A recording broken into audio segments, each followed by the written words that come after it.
4.2, and we also try as hard as possible to publish papers in Q1 and Q2 paper only.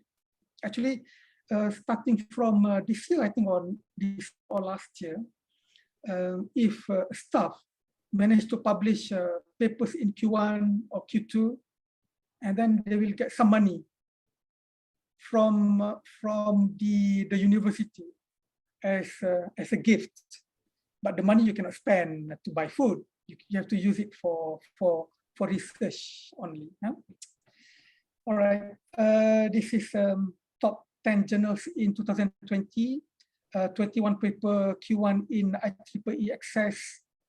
The number 2 is 15 papers in general. This is just the journals that we normally publish in. Okay, this is a global networking ISI co-authorship with 66 countries in 2020. I think this one is important to show you, because one of the our intention of the meeting this morning is about co-publication, isn't it? So this is what we have done so far with 66 countries in the world in 2020. So in America, in Asia, we have Indonesia, I saw already. Indonesia, we have 45 papers we publish in, it's like in partnership with some researchers in Indonesia. But the most is Saudi Arabia, 90, which is a lot, isn't it? And in Africa, we have Nigeria, which is 83. So the thing that we want to do to join publication between UPS and is actually we have done it already with some other universities as well. Huh? Okay, so this one is a KPI, Faculty Research KPI 2020. KPI is very important actually, because it is a measure how do you achieve the faculty or you as a staff, like I told you just now, isn't it? My KPI for 1 year to publish a 4 ISI paper. So if I publish 4 ISI paper, then my KPI should be okay in for that section. So this is a KPI of the faculty. So each year for 2020, the number of ISI publication, the KPI that the university gave us is 574. So we have to publish actually 574 papers. But at the end of the year, we managed to publish more than that, which is 651. So if you look, most of that consultation through UPU, and also international grant. We actually have to get up to 185,000, but we only managed to get 700,000 international grant, which is not very good, isn't it? But this one, consultation through UPUM, this one I am very confident. It is actually not only 26, it is more than that. There are some lecturers who did consultation without going through UPUM. UPUM is a university unit. UPUM is unit perundangan Universiti Malaya, or consultation unit Universiti Malaya. So the way to do it is, if you do some consultation, you have to do it through UPUM, through a proper channel. But there are a lot of lecturers who did not do it, and they don't declare. When they don't declare, it cannot be counted as your KPI. And the reason for not declaring can be 2 reasons. Number one is, in order to declare, it is not that easy. The paperwork, you have to do a lot of things. Sometimes we are so lazy to do it. Number 2, if you do it through UPUM, through UN, you have to allocate some. Maybe they will get, you have to give it to like 20% of the total. So if the total of 100,000, it's like 20,000 you have to give it to UN. But I'm sure it is not because of that reason for some. We are too lazy to do it. Okay, faculty research quality objective 2020, percentage of research paper, a research project in the form of joint venture with industry, 5%. Percentage of ISI publication in Q1 and Q2, 30%. So in total, we published 351 and 452. Oh, the target is 30%, but managed to achieve 70%. 70% of the total publication in ISI is published in Q1 and Q2, which is high, isn't it? Percentage of publication with industry, 5%. This is the KPI, but we managed to get 8%. Facilities, this is just some nice pictures. I just show you the nice pictures.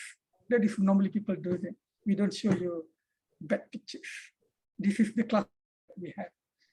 This is the lecture room where we did lectures. But of course, because of the pandemic now, everything is online. It's been for 2 years already, but actually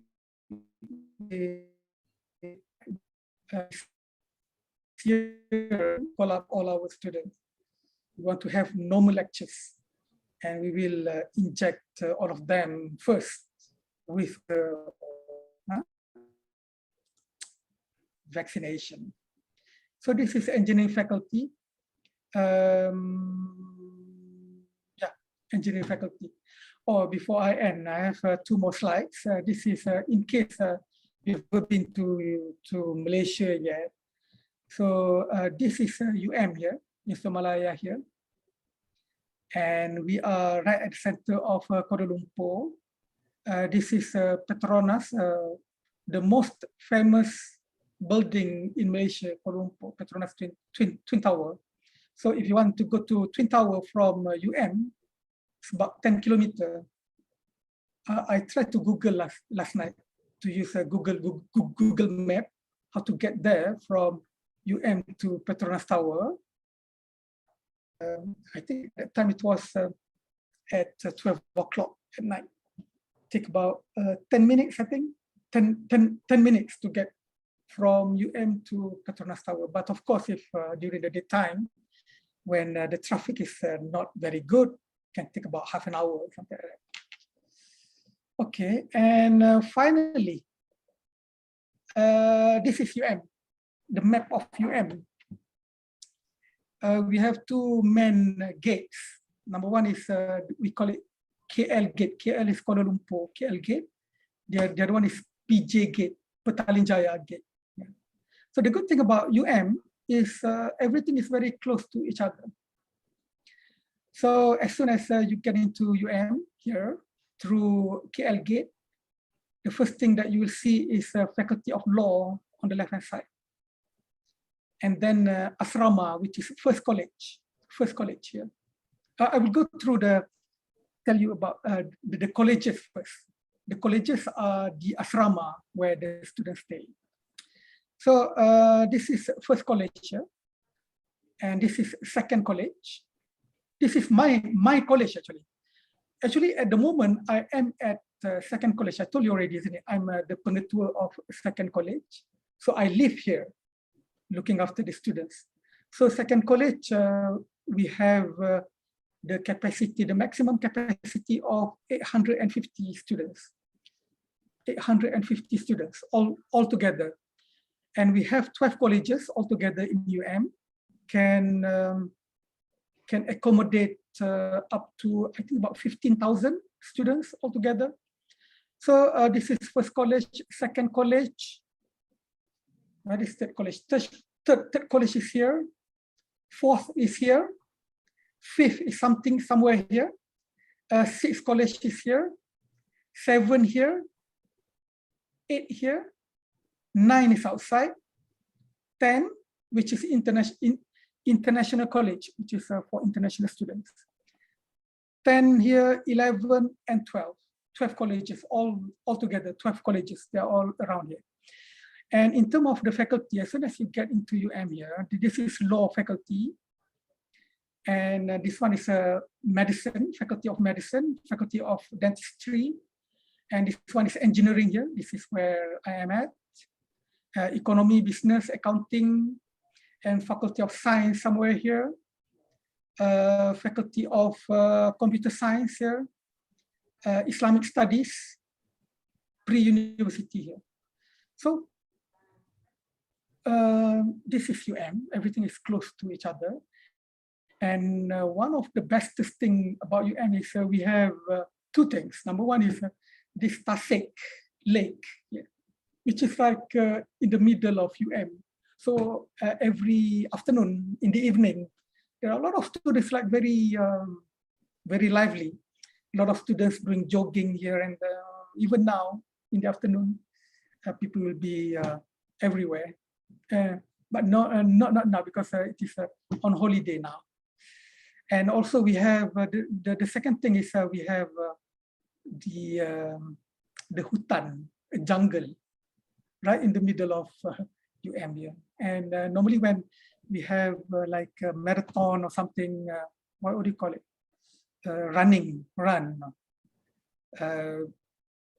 Student they will be asked to run pushing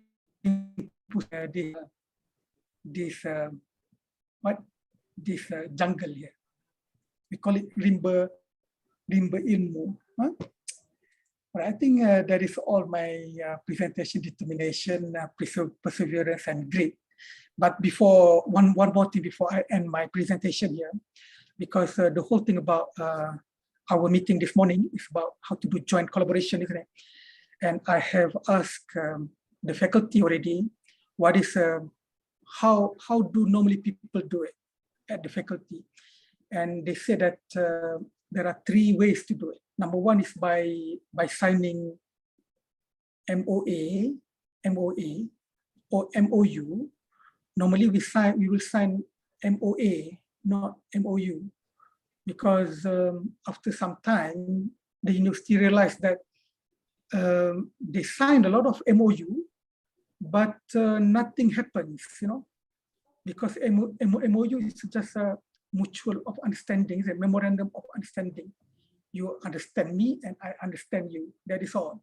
But normally, we would like to do MOA, so memorandum of agreement. So we set some of the activities that we want to do between the 2 universities. For example, one of the universities in Malaysia, I think it's UTEM, I think University Technical in Malacca. They did MOU with one university by because that university in Indonesia, they want to send their staff to do PhD at UTEM. So they signed some MOA. What they did is they will have like a discounted fee for the staff from that university to do a PhD with them. So also we can do joint collaboration, joint supervision as well. So that is number one, by signing MOA or MOU, it doesn't matter. But that one is very official. When we did that, normally our VC, Vice Chancellor, which is, I don't know, I don't know what do you call it in UPS, in Indonesia. But in Malaysia, the boss of the university is the Vice Chancellor. I think you call it rector, isn't it? I don't know. So when we want to sign MOA and MOU, it is them to sign. It is like a biggie, a biggie. Everything has to do it like very proper. That is number one. Number two, by doing unofficial collaboration, like Faculty of Engineering at UPS, we have some meetings between the department, between the Department of Mechanical UPS and Mechanical Engineering we can do some meeting, and then we can do like a semi-official collaboration between the two faculty, between the two departments, between the two units. That can be done as well. And that one is a bit less hassle because you know, when you want to sign MOU, MOA, you have to go right to the top. Legal office will be involved as well. A lot of things. Huh?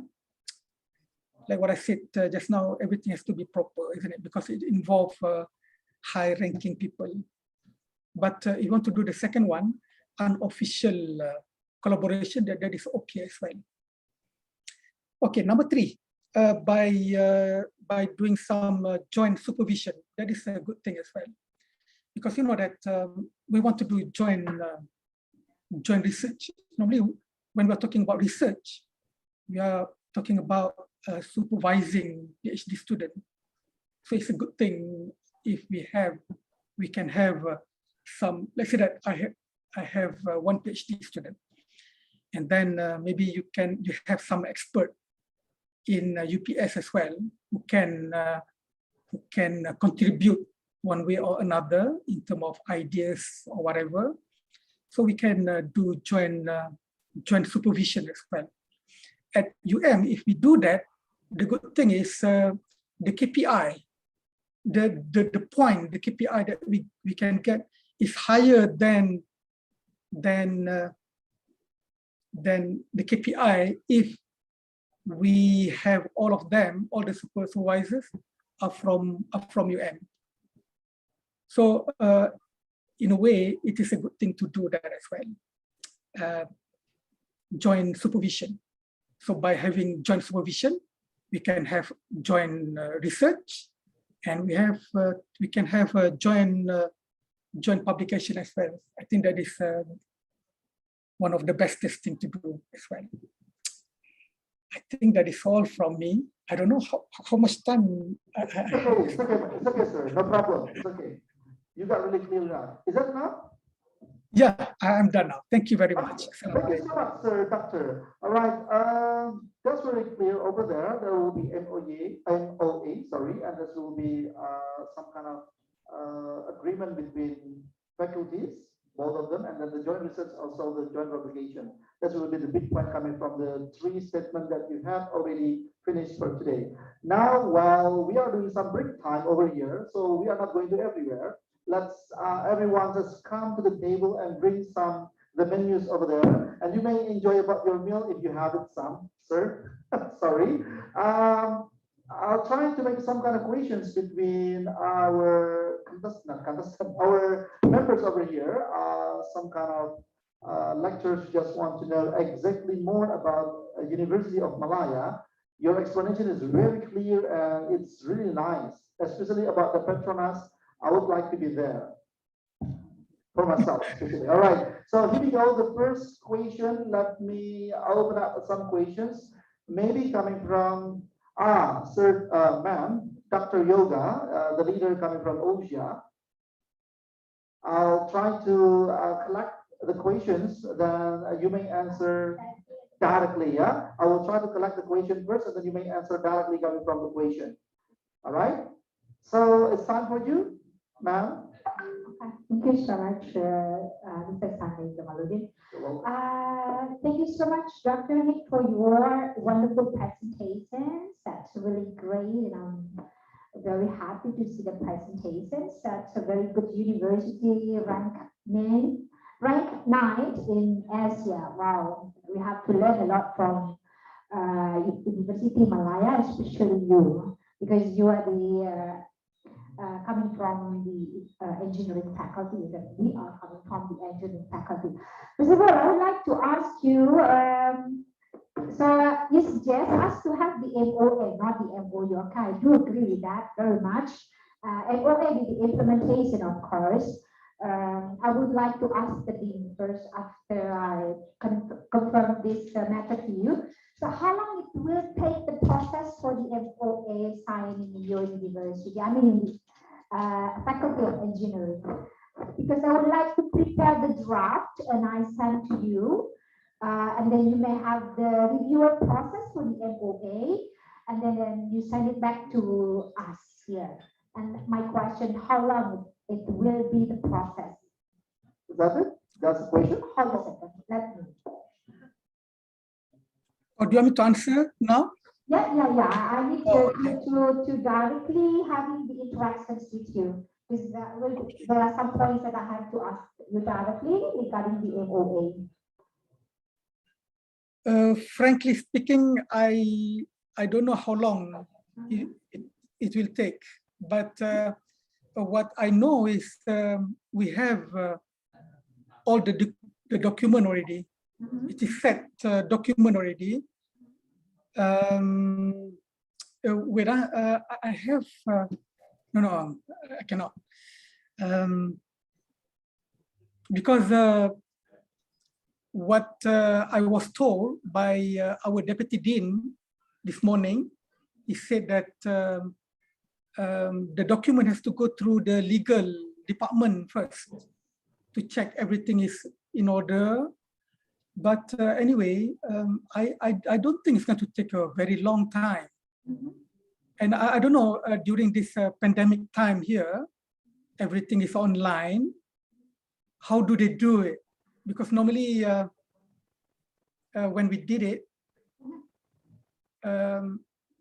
especially if when they will do it at engineering, where our vice chancellor will come to the faculty actually, and everything will be very official. But when it is online, I don't know how do they do it. Let me explain to you for Bapak Ibu izin dulu ya, ini sebenarnya kaitan dengan MOA. I would like to explain to you so far what we have done the online MOA or MOU signing. Usually, I send you the draft via email, and then there will be a review process from your legal board. Of course, you have it. I believe you have a legal board for reviewing process. And then if then there is no revision, or if there is a revision, you have to send it to us back. And after that, we will, if it is necessary, we will have the meeting online, a Zoom meeting, of course, between the two faculties, the dean and also the deputy deans. Of course, the persons in charge will sign the MOA. And when there is, and when we have reached the agreement about that, I mean the draft, and then that will be signed electronically. So you will sign there, and then you send me here. Of course, we need if there you need a ceremonial, official ceremony, we will do that. Sure, it can be discussed further later on. But the point is, I sent you the draft first, and you review that, and then if you agree, and then you signed, and you send me back to the email, and then vice versa. And the original MOA will be sent via DHL post, right? That's the original copy, if it is possible. Usually we have two kind of copies. One is the original, one is the soft copy. That is PDF form that has been signed by both parties, UPS Tegal and the engineering faculty of University in Malaya. That's normally we do for MOA signing or MOU signing online. Of course, I can understand it will take time. That is why I asked you. Normally, some universities like Russia, Morocco, and the last one is the Turkey. It takes only about 2 weeks for the process of the MOU. After both agrees, and then we have a ceremony, online ceremony with the persons in charge with the rector, between the rectors and all the directors. And in this case, we can have it with the deans. Deans of our faculty and your faculty, of course, if it is agreed by both parties, we will discuss further. But the first point is I will send you an MOA draft, and you may revise it. And we don't want to have the sleeping MOA, of course. That is why we would like to invite you for the online lectures, for example. Begitu ya Pak Dekan ya, bisa diundang untuk online lectures. Ya. I have talked to the dean that he agrees to invite you for the online lecturers or online visiting professor to teach our students. But we have to provide the two languages, Bahasa Indonesia and also, Bahasa Melayu and also English versions. That's the point. So we want the implementation as soon as possible. The MOA is agreed by both parties, especially in joint publication and joint research. Because you have explained to us, you have 45 publications with Indonesian universities, right? Sorry, what is it? 45 publications papers with Indonesian universities. If I'm not mistaken, yeah, that is. We want to be one of the partner of University Malaya, who has a very high rank in Asia. So we would like to learn a lot, especially from you, Professor Dr. Nick. That we will be very happy for us. That's all my explanations. Please, I would like to hear from your side. Thank you, Dr. Nick. Okay. In terms of that MOU, MOA, maybe you can send me the draft, because at the faculty we have all MOA and MOU will be handled by Deputy Dean Office. We have our own unit who is handling all that. So you give me the document, and then I will pass it to them. And then they will be looking for it. They will be looking at it. I don't think it's going to take a long time. Saya tak akan ambil masa yang lama. Mungkin ambil masa yang sekejap saja, macam seminggu, 2 minggu. Especially now, online, everything is online, even easier, I think. And in terms of about teaching online your students, I would love to do that actually. Yeah, we love to. Thank you so much. I'm very happy to hear your answer. I will send a draft to you as soon as possible, maybe on Monday, and we will keep in touch very often. If you don't have, of course. Yeah, okay. Sure. Okay, so it is very nice to know you. Thank you. Maybe other, Dr. Nick, is that very clear? Because I'm the one who in charge for the agreement. That is why my question is about agreement. For the implementations, we will discuss further after the agreement. Yes. Yeah, that is why I want to stay in touch with you, keep in touch with you. I will be 24/7 for you. Don't worry, you can send me, text me anytime. I will answer directly. Thank you so much, Professor Daphne. Back to the moderator, mungkin ada Bapak Ibu yang lain, boleh tanya pakai bahasa Indonesia, Dr. Nick? Can they ask you? I will translate the word about that. I will translate. Okay.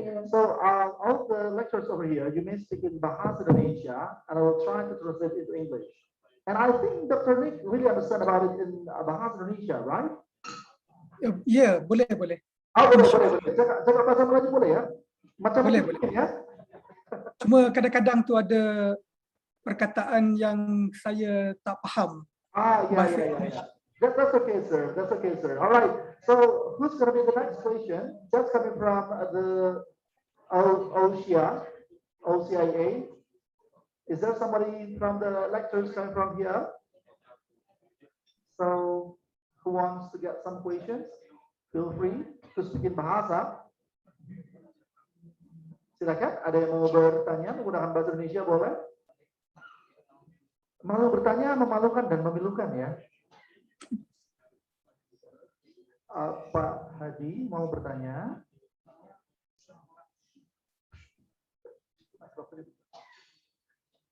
All right. Okay, let me just try to come closer to the audiences when the audience is still confused about it. You know, Dr. Nick, I would like to resume about your presentation. It's really nice to know you, and I had already read all of your CV. That's really fantastic. but I didn't explain more detail about your CV. I had already shared to everyone. So for some people who just want to know exactly more about you, we can get some questions from here. But I think they got a little bit busy with what kind of questions about it. Maybe I'm asking about the first question coming from me, myself. What kind of the best what's called it, the best activity for the students before the pandemic? Especially, we have the engineering faculty, we have some laboratory that we explore more about the new invention, the new, some kind of maybe some kind of project, some kind of activity that will be show about the new invention, some kind of maybe the newest thing. For example, if I'm not mistaken, we have the electrical machinery for the engine, or maybe some kind of hybrid. We try to mix and match between, something that we have already done, but we try to create it more effective, or let's say more green, or some kind of that one. What do you think about in University of Malaya? Do you have some special moment coming from, or special activities for the students before the pandemic? You mean in terms of what is happening now with the pandemic? Yeah. Before the pandemic. Because the pandemic 2 years ago, it looks so really busy coming from, the room. I can see it. That's really fantastic. Oh, all right. I think in terms of the research that can be done because of the pandemic now, actually I have recently have one new PhD student from China. The research is on how to do simulation of the spreading of the virus at the hospital, the waiting room, because in China, she said that it is not like in Malaysia. Everything, I don't know about Indonesia, everything is air conditioned, isn't it? All the rooms are air conditioned, closed space. So what is happening in China is it is still like the windows are open. It is like semi-ventilated. So they want to prove that which one is better between fully contained space or semi-open like that. So that is one of the things that we can do. But it's a bit difficult to do in terms of even the nature, the properties of the virus of this COVID-19. We still are not very sure of. Some people say that it can be airborne, but as far as we can understand, if they have, even if they can be airborne, they can still be less dense than the air, isn't it? Sooner or later, they will still be dropping to ground. They have the mass. So that is one of the things that is quite difficult to do the simulation of, because we want to know what is the property of the virus and all. I think about in terms of my research, I did a lot of computer simulation. And when you do computer simulation, it can be applied to almost everything. Almost everything. What is happening around us. All engineering problem, what is happening in this thing, and all that can be simulated with computer simulation, which is the good thing about it. So almost everything that is the research is concerned can be linked with computer simulation. That is why if you notice that I have PhD students, about 16 of them. Now, 5 of them will be graduating this year, 2 waiting for the viva, and 3 about to submit the thesis. So every year, I think from in the next 2-3 years, I will be graduating like 5 students per year.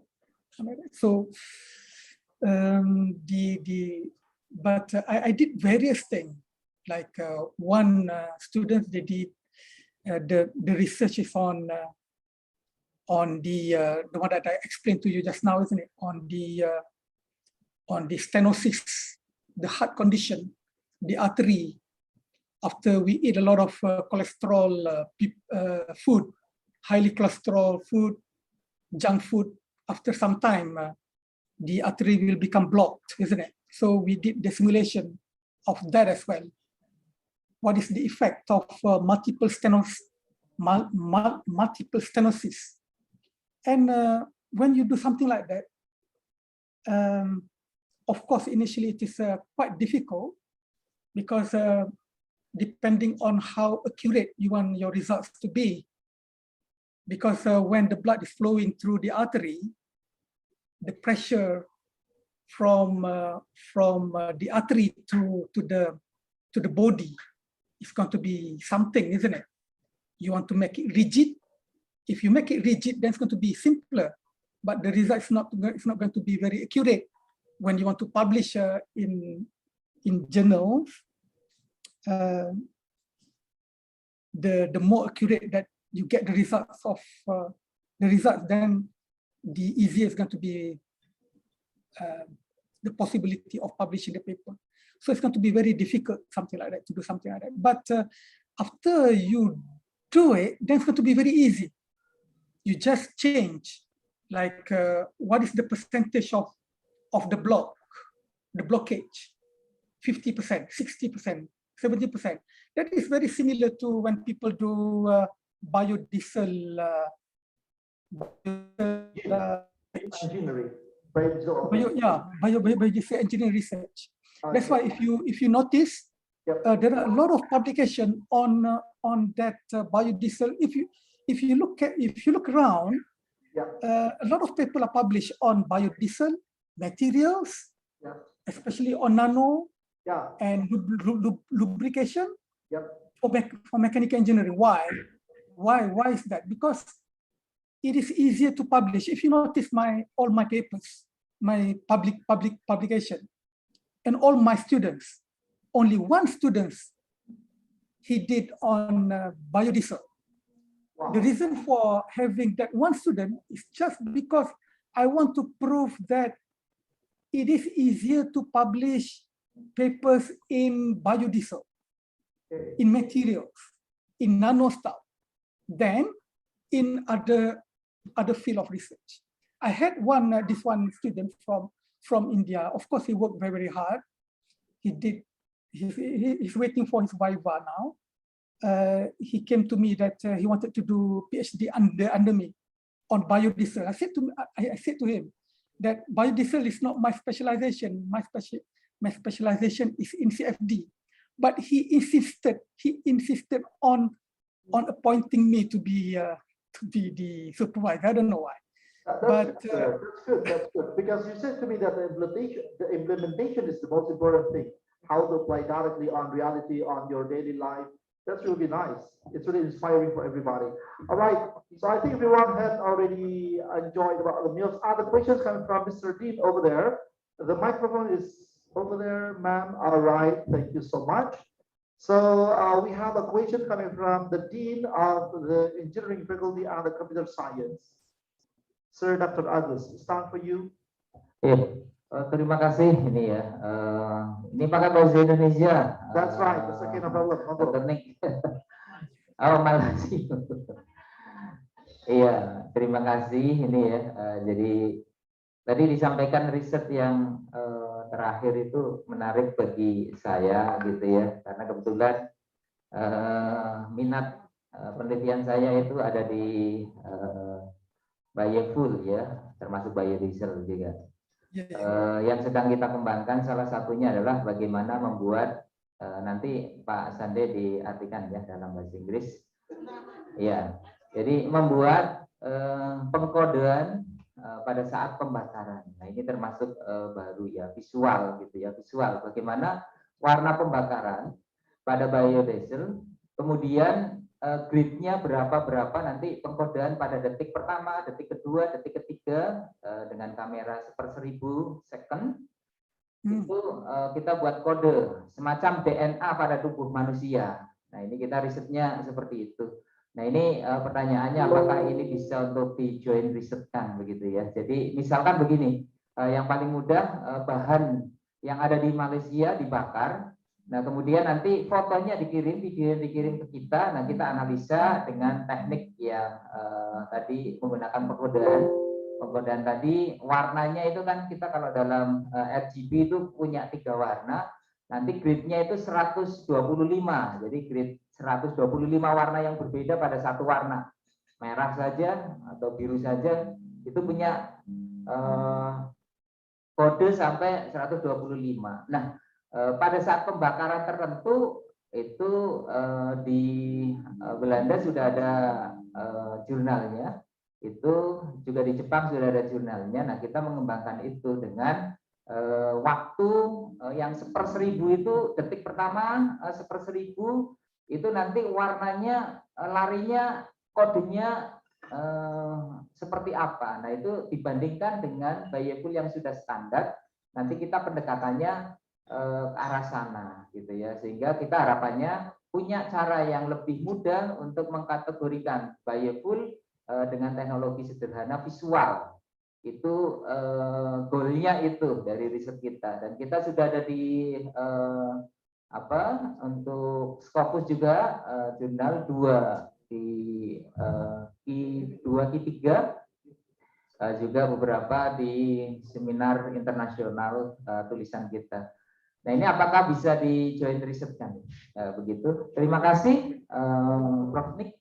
Okay, so Dr. Professor, do you understand what is the point coming from the team?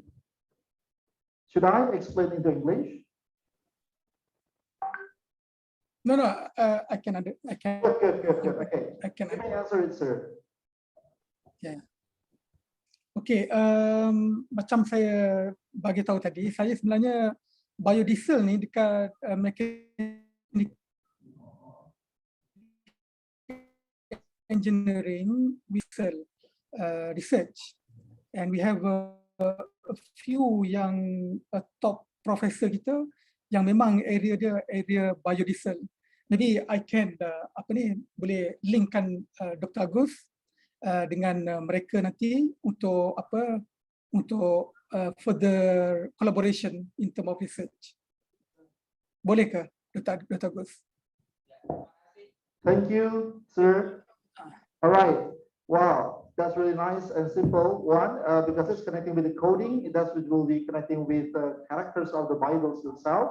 So we can try also compare between the Petronas and Pertamina, between both of the biodiesel, because maybe it's going to be similar, but perhaps sometimes going to be, I don't know which one is better. All right. So who's going to be the next question? Thank you, Sir Agus, Sir Dr. Agus. Here we go. Okay, Sir Subiakto. It's going to be your time. Yeah. Hello, Mr. Abbas. Dr. Nick, Professor Dr. Nick. I am Subiakto.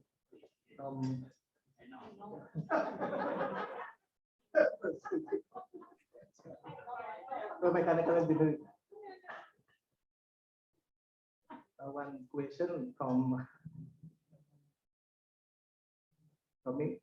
What is the concentrating of mechanical engineering in Malaya University? Because question. And second group, what is the procedure research educator of internal lecturer, or how can we join in research between Malaya University and Pancasakti University? The second question is already answered. Yeah, we can make it a joint. Sir, sorry. Okay. So the first question is, what is the concentrate of the engineering? Yeah. Yes. The yeah, what is the concentration? What is the concentration? What is the concentration? Okay. Mechanical engineering. Okay, what is the focus on mechanical engineering exactly in University of Malaya, Sir Professor Dr. Nick? Can you answer it? Okay, dekat di Faculty of Engineering Universiti Malaya, because the research is going to be orang kata apa reflected on the type of papers yang kita publish. Jadi kalau kita tengok dekat publication dekat mechanical engineering, most of the publication is coming from biodiesel, materials, especially on nanomaterial is a biggie now lah kan. Sebab apa ni, because of it can improve heat transfer and all. Almost everything sekarang ni, kalau we talk about material, there will be some nano there, and it is easier to publish now. That's why I told you just now, isn't it? Bila kita jadi pensyarah ni, our career tu kan, the more the paper you publish, the better you're going to be. It doesn't matter if you are like the bestest teacher in the world kan. People don't look at it too much. If you publish not too many paper, and you are like the best lecturer in the world, the best teacher in the world, you are not considered as the best lecturer. Everything is depending on how many papers you publish. And from my take, from my conclusion actually,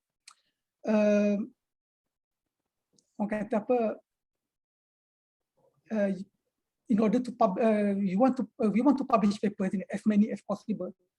So publish in something that is easier to publish. So like what I told you just now, area yang senang untuk publish now is in biodiesel, material, benda-benda yang macam begitu. It is easier to publish rather than you go to doing something that is difficult, like something to do on aerodynamics, simulation, which is more technical. I think that is a very good point lah to me. That's why I always advise orang yang nak buat PhD kan. If you want to do your PhD, don't do something that is difficult. Do something that is easy to publish. Because like in UM, I told you already, in order to get a PhD, you have to get 2 ISI publication. So the first thing that you have to do is to find a lecturer yang publish a lot of papers first. And normally lecturer yang publish a lot of papers yang dalam area yang itulah, area yang biodiesel apa semua ni. Yang recently I become panel untuk satu proposal defense yang buat dengan dia in conjunction, dia ada buat co-supervision juga dengan universiti apa saya dah lupa dekat Aceh, satu universiti dekat Aceh. So dia supervisor seorang daripada universiti di Aceh dan seorang universiti di Universiti Malaya, mechanical engineering. Dia buat biodiesel from buah nangka, jackfruit. So that is what I mean. Benda-benda yang macam tu kita boleh exploit untuk buat itulah.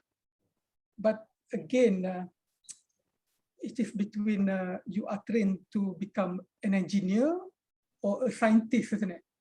Kalau macam saya pernah pergi ke salah satu Viva PhD defense, daripada my conclusion, the whole conclusion yang dibuat tu PhD tu, the improvement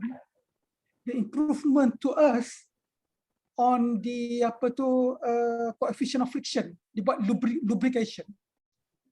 The improvement that he managed to get is like 0.002, something like that. Very, very small improvement aja. So as an engineer, I see that there is not an improvement, isn't it? Kita ni semua ditrain sebagai an engineer, isn't it? To be more practical, bukan a scientist. I don't know, some people they they tend to be a scientist, some people they tend to be an engineer, an engineer. An engineer ni dia trying to be more practical. Kalau 0.002, that is not an improvement at all, isn't it? But untuk scientists, that is an improvement already. So because of it is an improvement, you can publish paper. It is easy to publish. So that's to answer your question, I think yang dekat Universiti Malaya sekarang ni kita banyak buat research on biodiesel lah banyak. Yeah. Okay, thank you so much, Sir Professor Dr. Nick. It's really great, great answer to know about that one, especially connecting with some kind of aerodynamic or some kind of that one. Okay, we have only 2 more questions. That's very limited, the time. Okay, nice. The candidate doctor, Sir Irfan. Oke, terima kasih Pak Sande. Sami-sami. Good morning, Dr. Nick. Saya ada beberapa pertanyaan, mungkin teknis, dan terima kasih atas about your wonderful presentation. So, tadi yang ditunggu-tunggu kita itu adalah presentasi dari Dr. Nick itu mengenai profil lecture in University Malaya and about specification or skill in your lecture. Itu yang pertama. Jadi yang kita tunggu itu adalah tadi ada presentasi profil dari dosen-dosen di Universitas Malaysia dan serta spesifikasi risetnya. Kemudian yang kedua adalah saya tertarik dengan about skill dari Dr. Nick. Tadi menyampaikan ahli di bidang numerical method, computational fluid dynamics, and computational mathematics. And then I have some research about desalination. Saya sedang menulis riset tentang desalinasi atau seawater distillate seawater yang cukup simpel. And I want to propose with numerical method analysis. Apakah ada beberapa dosen yang di Universiti Malaysia itu konsentrasi di bidang riset desalinasi, itu yang pertama. Kemudian yang kedua, apakah Dr. Nick nanti bersedia untuk join publikasi dengan mungkin saya mengenai tulisan saya yang sedang saya tulis about desalination. I want to propose with numerical method analysis. Itu. Terima kasih. Okay, sir. Do you got the point? What is the question? Can you please? I got number 2 and number 3. Number 1 to talk over here. Number 1 apa tadi? It's about the lecturer's profile, sir. It's about lecturer's profile over there. The lecturer's profile. Profile. Yeah, from the lecturers, the whole of the lecturers coming from the engineering faculty from University of Malaya. Do you have some kind of maybe just like the curriculum vitae, so I can make it share it directly, so you are not necessary to explain in detail. Just in case if you are not really clear and clean about it, you may just send it maybe on the file. Jadi barangkali nggak jelas, mungkin bisa dikirimkan lewat file kalau memang ada. Di-emailkan ke Pak Agus. Just send it the email about the lecturer's profile, about the specifications coming from the lecturer's profile. If you have the complete specification, just send it to email so we can learn more about it directly. So you are not necessarily to be answered. But for the second question and the third questions, it's going to be yours. Okay, yeah. Okay, yang pasal the first question tadi pasal profile lecturer. Actually, I told you already at the beginning of my presentation. I got the notice to do this presentation within two days. Preparation is a bit lacking there. But actually, one of my plan for my presentation this morning is to give you exactly that, because your intention is to do research collaboration with us. So it is good if you know what our lecturers are doing, the research that they are doing now. So actually, I will send it later to Pak Agus. Maybe he can distribute it to everyone.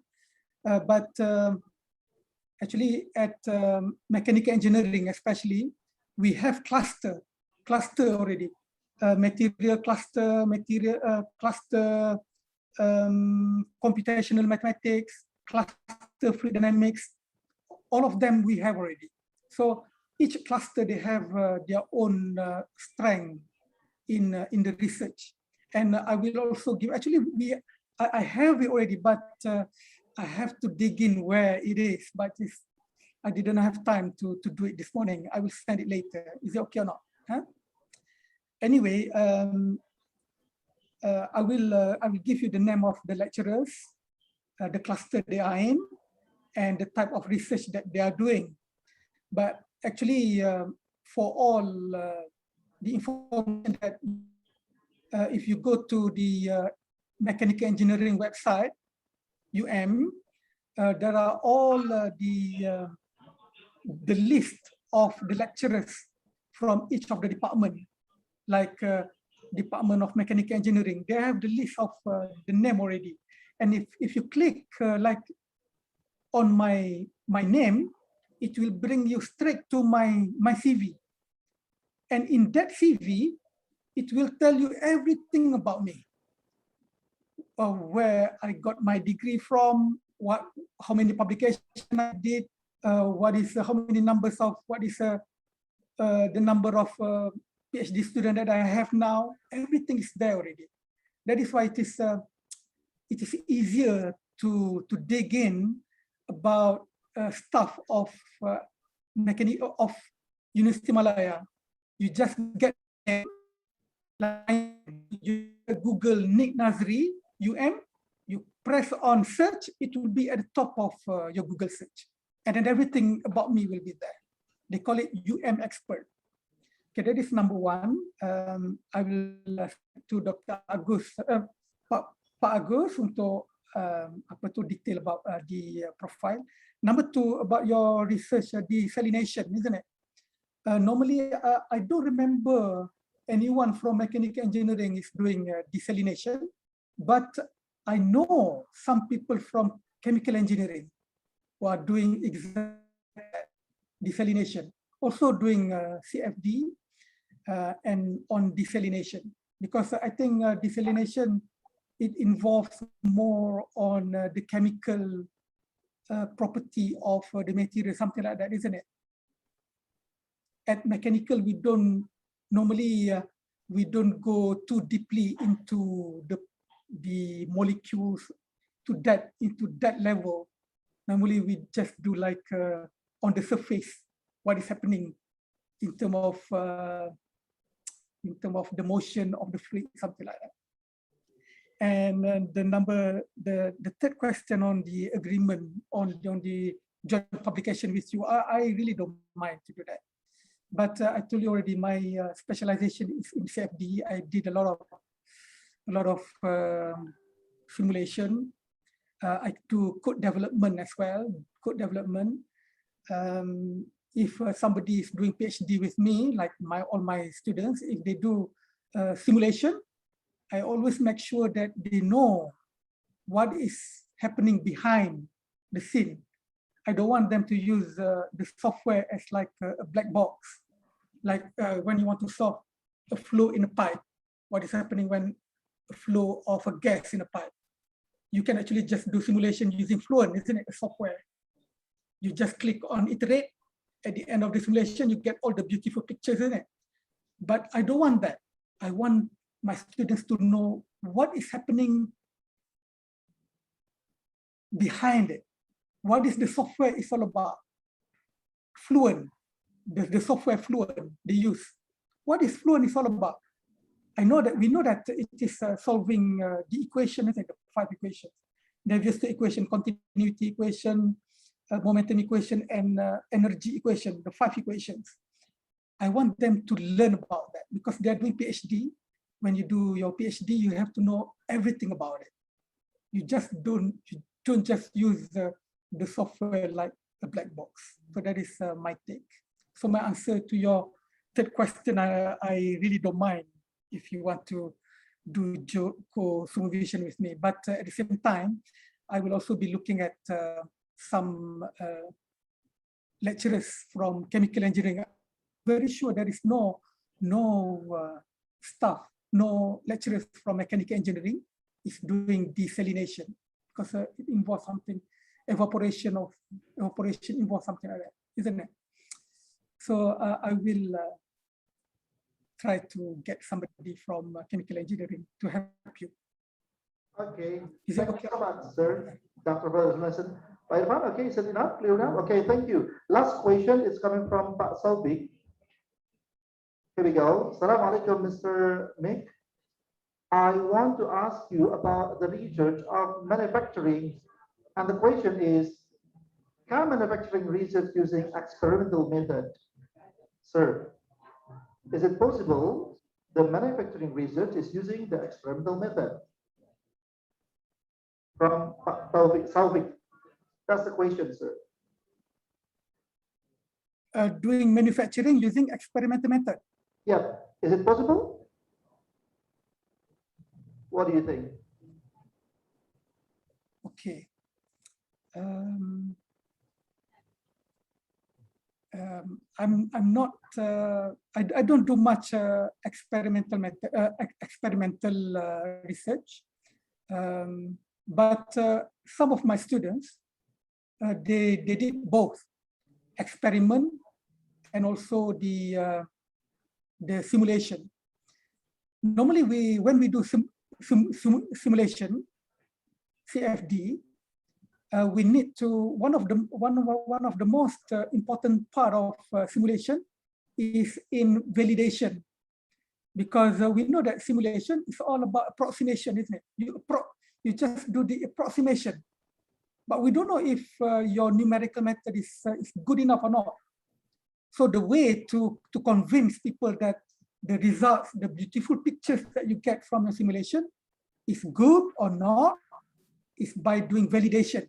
So normally when we do validation, it's validation with the experiment. So that is why experiment is important. Actually, if everybody wants to do research, everywhere, even in the NASA people designing high-speed aeroplane, jet, fighter, something like that, they all, as much as possible, they want to do experiment, isn't it? Because by doing experiment is giving you the bestest answer. But sometimes it is not cost effective. That is why people do simulation. But normally people do experiment is just to do the validation, for validation now. You just do a simple experiment, and then you get the results, and then you do the simulation, you complement. The experiment is like a complement to complement your results to your simulation work. Because like what I told you just now, simulation, when you do simulation, you don't know if your result is okay or not. So to answer your question just now, is it okay to do manufacturing by experiment only? But sometimes it is not, number one, it is not cost effective. Number two, sometimes it is impossible to do it. Impossible to do it because of one thing or another, you know why, isn't it? Because of dangerous material, it is impossible to do experiment. That's why people resort to do simulation. But as much as possible, people want to do experiment on manufacturing. I think that is my answer to it. All right, thank you so much, sir. At least we get to understand about what you have already explained in detail. And perhaps for the next, we can make it some kind of, after MOA have already accepted and done it, we can make it really directly jump into the reality, what will be happen for today. It's really glad to know you, sir, Professor Dr. Nick. And I'm really sorry because the time is very limited. And thank you so much for the questions coming from Ma'am Yoga, and then Sir Subiakto, and then Sir Dean Agus, and then Sir Yuvan, and the last one, Sir Sovik. So I would like to thank you so much for this one. Okay, I'll try to get going to be on the closing ceremony for right now. It's glad to know you more. We can make it sure that I will get back to Sir Ma'am Yoga to make it sure about this one for the closing one. It's time for you, ma'am. Yeah. Thank you so much, Mr. Sadai Jamaluddin. Well, ladies and gentlemen, finally we have come to the end of the agenda. Thank you so much for today. Dr. Nid, I would like to make a closing statement that today we are very happy, we are very grateful to have you here, of course, and we are also very grateful for the process of the MOA, as the output of today's meeting will be soon granted. I mean, I will send you the draft directly to your email. I will ask you to Prof. Agus, and then you can have the reviewing process after that. And then we will keep in touch to talk about the further ceremonial or further technical matters of this MOA process, signing process. Thank you so much, Dr. Nick, today. Hopefully, we will meet you again for being our online visiting professor for our students after the MOA signing is conducted. Thank you so much. Thank you so much, sir. Have a great day. I'll see you again for the next meeting. Bye, everybody. Alhamdulillah. Alhamdulillah. Thank you. I'll see you again for the next meeting. Bye. What a pleasure, everybody. Thank you so much. Thank you so much, sir. Assalamualaikum warahmatullahi Waalaikumsalam warahmatullahi wabarakatuh. All right, that's before the last meeting. Okay, so we can make it some photographs together, sir. We get some photo session. A moment, please.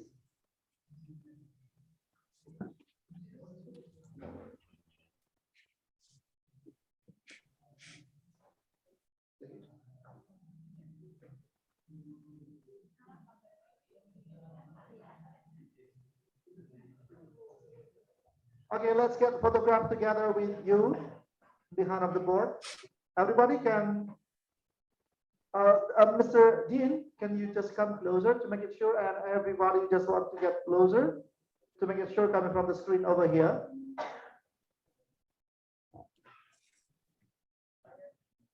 And the head of the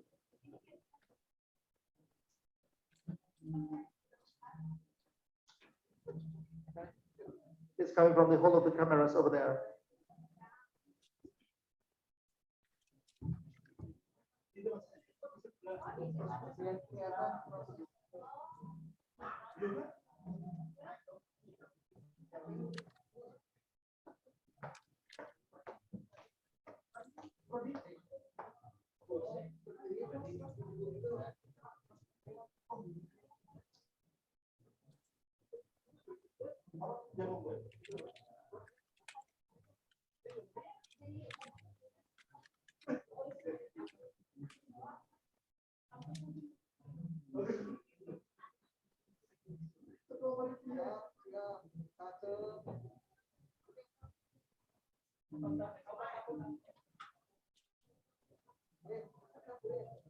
Okay.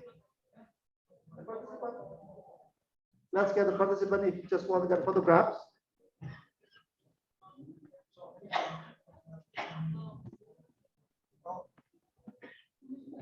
Okay, we just try to turn around for the screen, so all of the participants can understand exactly that you are on the screen. Just a moment. Pak Agus, I can leave now, isn't it? Pak Agus is over there. Get some photograph over there. Just a minute. Here we go.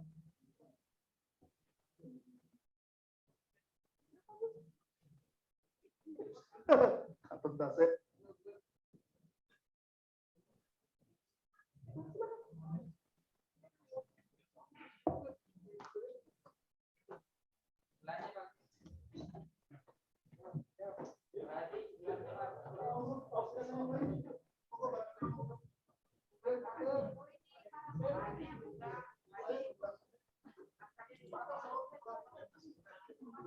Kami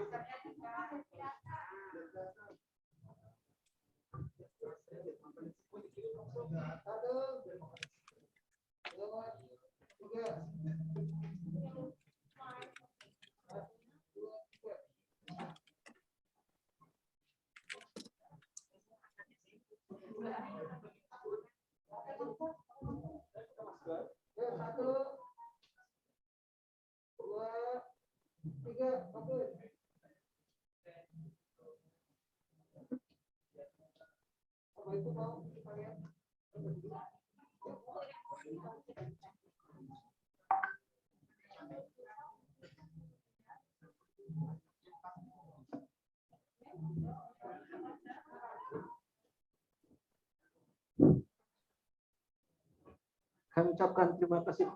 Saya Muhammad Agus Shidiq yang saat ini berkomunikasi terus-menerus dengan Prof. Nik. Kami sekali lagi mengucapkan terima kasih dan mohon dukungan untuk saya. Insya Allah bisa ketemu di Malaysia, Prof. Oke, terima kasih, Prof. Okay, so terima kasih semua.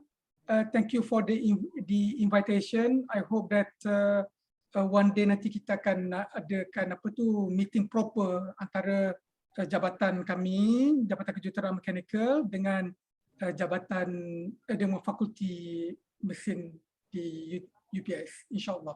Insya Allah. Terima kasih. Bye-bye, Prof. Terima kasih. Assalamualaikum warahmatullahi wabarakatuh. Waalaikumsalam warahmatullahi wabarakatuh. Terima kasih, Bapak Ibu.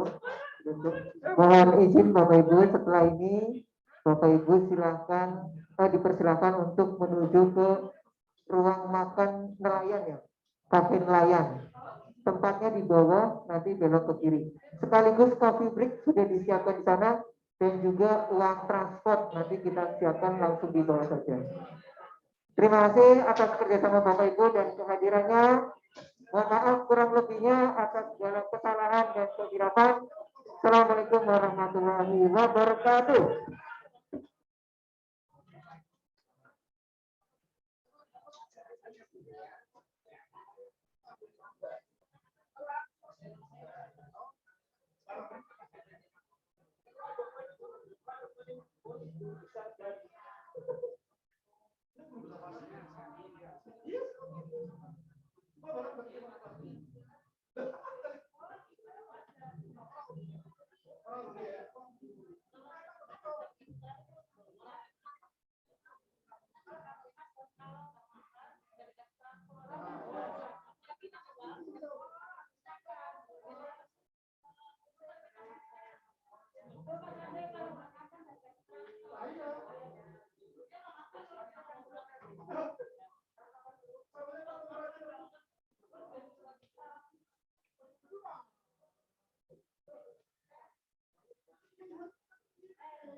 Ya, sama aku sesuai gitu. Tapi aku sebenarnya